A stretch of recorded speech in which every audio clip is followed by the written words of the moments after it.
وزیر اعظم شہباز شریف نے عمران خان کی حکومت کی طرف سے چھوڑی گئی معاشی زبوں کو پلٹ کر آخرکار IMF کے سامنے ہتھیار ڈال دیے تاکہ سر پر سوار مالیاتی ڈیفالٹ کو روکا جا سکے۔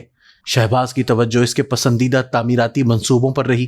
وہ ریاست کے خرچے پہ مالی خیرات کے ذریعے مختلف سماجی پرتوں کی اشکشوئی پر اپنی شان بڑھانے میں دلچسپی رکھتے تھے۔ اس نے لے دے کر بغیر کسی پریشانی کے ایک بھانمتی کے کنبے کی حکومت کو کامیابی سے چلایا۔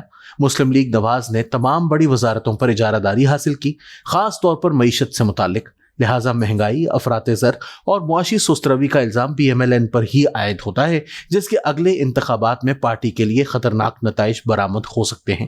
بدقسمتی سے سیاسی قیادتوں کے شرمناک بدلتے سیاسی موقف الٹ پلٹ گئے ہیں۔ PDM نے سویلین بالادستی کے اپنے 26 نکاتی ایجنڈے سے نہایت ڈھٹائی سے منہ موڑ لیا اور فوجی اسٹیبلشمنٹ کے سب سے زیادہ پسندیدہ لاڈلے عمران خان کو پیچھے چھوڑ کر اس کی خالی کی ہوئی کرم خوردہ کرسی پر بچہ جمورہ بن کر بیٹھنا پسند کیا، جبکہ عمران خان اسٹیبلشمنٹ کے لے پالک کے طور پر اپنی کھوئی ہوئی حیثیت کی بحالی میں ناکام ہونے کے بعد اب بغیر کسی بڑے کاز یا انقلابی مقصد کے باغی بن گئے ہیں۔ دوسری طرف PDM اور PPP فوجی اسٹیبلشمنٹ کے زیر اہتمام ایک اور انجینئرڈ انتخابات میں اپنے اپنے حصے کے لیے مقابلہ کر رہے ہیں۔ شہباز حکومت کو چھاونی کی 4 سو بالادستی کے سامنے فرما برداری سے ہتھیار ڈالنے کا امتیاز حاصل ہوا ہے۔ شہباز 4 بغاوتوں کی انجینئرنگ میں اعلیٰ کار بنے، جس نے سویلین کے دائرہ کار اور شہری آزادیوں کو کافی حد تک کم کر دیا۔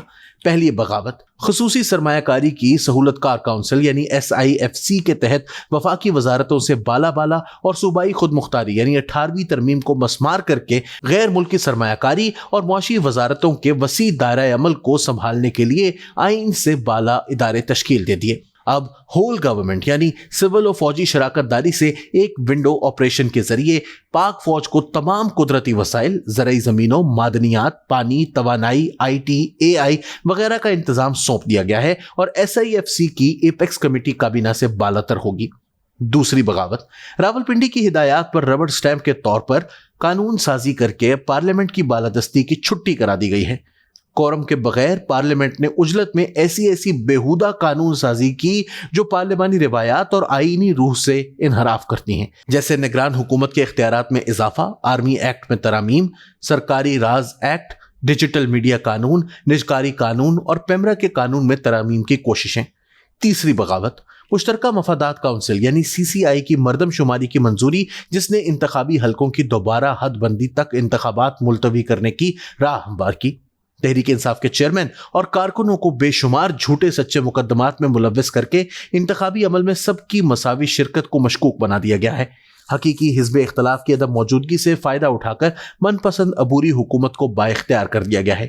تحریک انصاف اور اس کے چیئرمین پر پابندی لگانے کی کوششیں جاری ہیں۔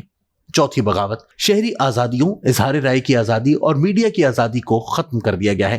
اس طرح شہباز شریف اسٹیبلشمنٹ کے پسندیدہ مستقبل کے وزیر اعظم کے طور پر ابھر کر سامنے آئے ہیں اور بدقسمتی سے انہیں مقتدرہ کے پرانے وفادار ہونے پر بہت فخر بھی ہے۔ چھاونی کی بالادستی والی ریاست کے مطلوبہ تقاضوں کو پورا کر کے شہباز نے عمران خان، نواز شریف، مریم اور بلاول بھٹو کے وزیر اعظم بننے کے امکانات کو مخدوش کر دیا ہے۔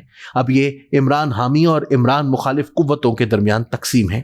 اس محاذ آرائی میں اگر شہباز نے چارٹر آف ڈیموکریسی اور ووٹ کو عزت دو کے بیانیے کو دفن کر دیا ہے، تو دوسری طرف غیر لبرل پاپولسٹ عمران خان بغیر کسی انقلابی یا حقیقی جمہوری مقصد کے جنگ میں ایک تاریک سرنگ میں پھنس کے رہ گئے ہیں۔ سب سے زیادہ نقصان جمہوریت اور عوام کا ہونے جا رہا ہے، جنہیں آزادانہ حق کے رائے دہی کا منصفانہ موقع ملنے کے امکانات مخدوش ہو گئے ہیں۔